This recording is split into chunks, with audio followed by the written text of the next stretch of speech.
নিৰ্মলা সীতাৰমণৰ হাজবেণ্ডৰ ইয়াত কি সম্পৰ্ক?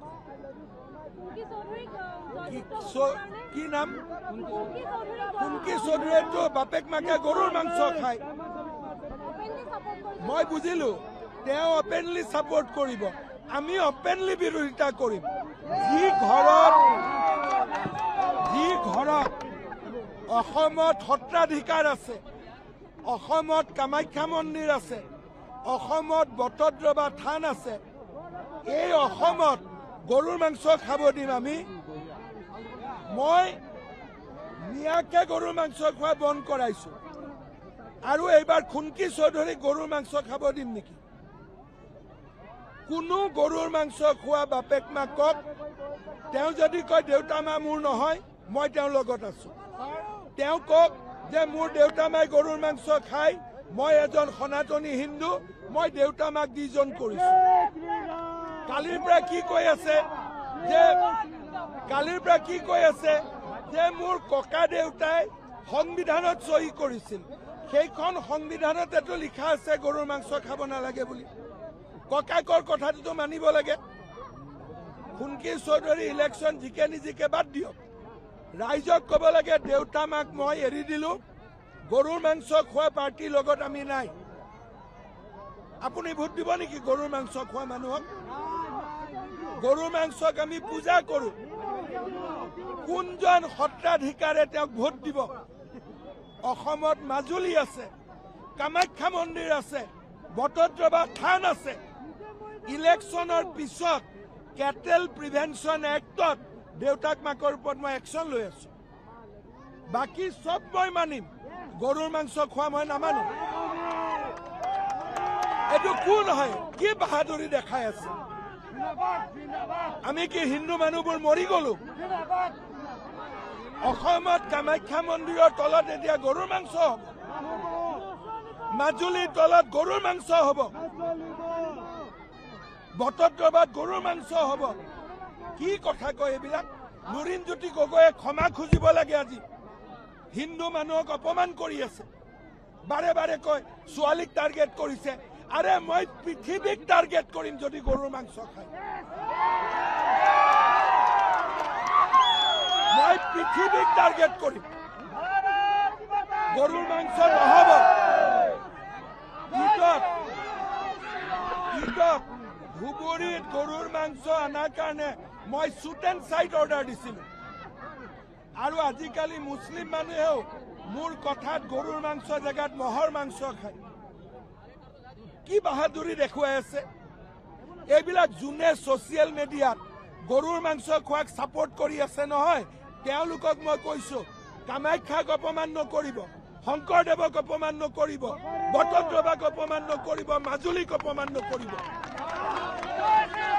হিমন্ত বিশ্ব শৰ্মাৰ লগত যদি টক্কৰ ল'ব লাগে ল'ব, ময়ো এঘৰি যুঁজিম। অসমত এনেকে গৰুৰ মাংস খুৱাই দাঁতেদি গৰুৰ মাংস কামুৰি ইনষ্টাগ্ৰাম দিয়া নচলিব। ইয়াত আইন আছে, 3 বছৰ জেল হয়। কোন এইটো ওলালে চৌধুৰী? গোটেই হিন্দু মানুহক অপমান কৰিব কোন হয়? আৰু বাপেকে মাটিও দখল কৰে। মোৰ সমষ্টিতে ইউনিভাৰ্চিটি আছে, তেওঁৰ বাপেকে মাটিও দখল কৰি কেইদিনমান আগতে মাৰপিট কৰিছে। এইবিলাক বেকগ্ৰাউণ্ড নাজানাকৈ এনেই সমৰ্থন কৰিব নালাগে। আৰে জেনজি ওলাইছে, জেনজিয়ে গৰু খায় নেকি?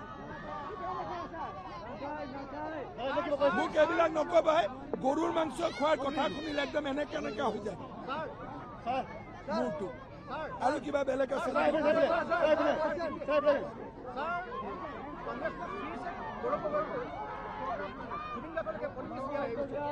क्या देखिए, जुबिन गार्ग का साथ जो पॉलिटिक्स करता है वो पाप है। अभी डेली कोर्ट का हियरिंग चल रहा है। विदिन 10 डेज हम लोग फेवरेबल वर्डिक्ट मिलने जा रहा हूँ। चार्ज फ्रेम होने वाला है। ये लोग बोल रहे हैं 3 महीना में जज में न्याय देगा, मतलब मई से 3 महीना। मेरा न्याय तो उससे पहले हो जाएगा।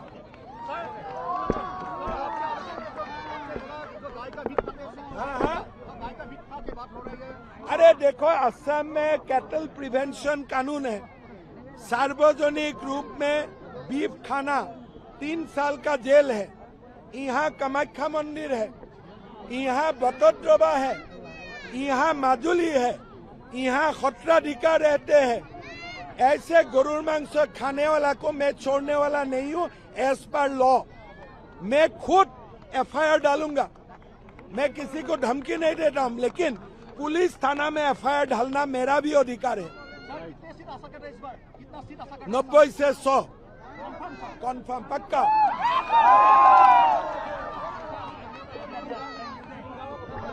हाँ जुबिन गार्गर डे टू डे हियरिंग चली আছে আৰু 10 দিনৰ ভিতৰত চাৰ্জ ফ্ৰেম হ'ব। উকিলসকলে আপোনালোকক ক'ব চাৰ্জৰ পিছতে ট্ৰায়েল আৰম্ভ হয়। ফাৰ্ষ্ট ডে কোৰ্টত হয়তো 100 দিনৰ দৰকাৰে নাই, কিন্তু জুবিনে জীয়াই থাকোঁতে কি কৈছিল, পলিটিক্স নকৰিবা বন্ধু। গৌৰৱ গগৈ গানটো শুনাই দিব লাগে। হ'ব।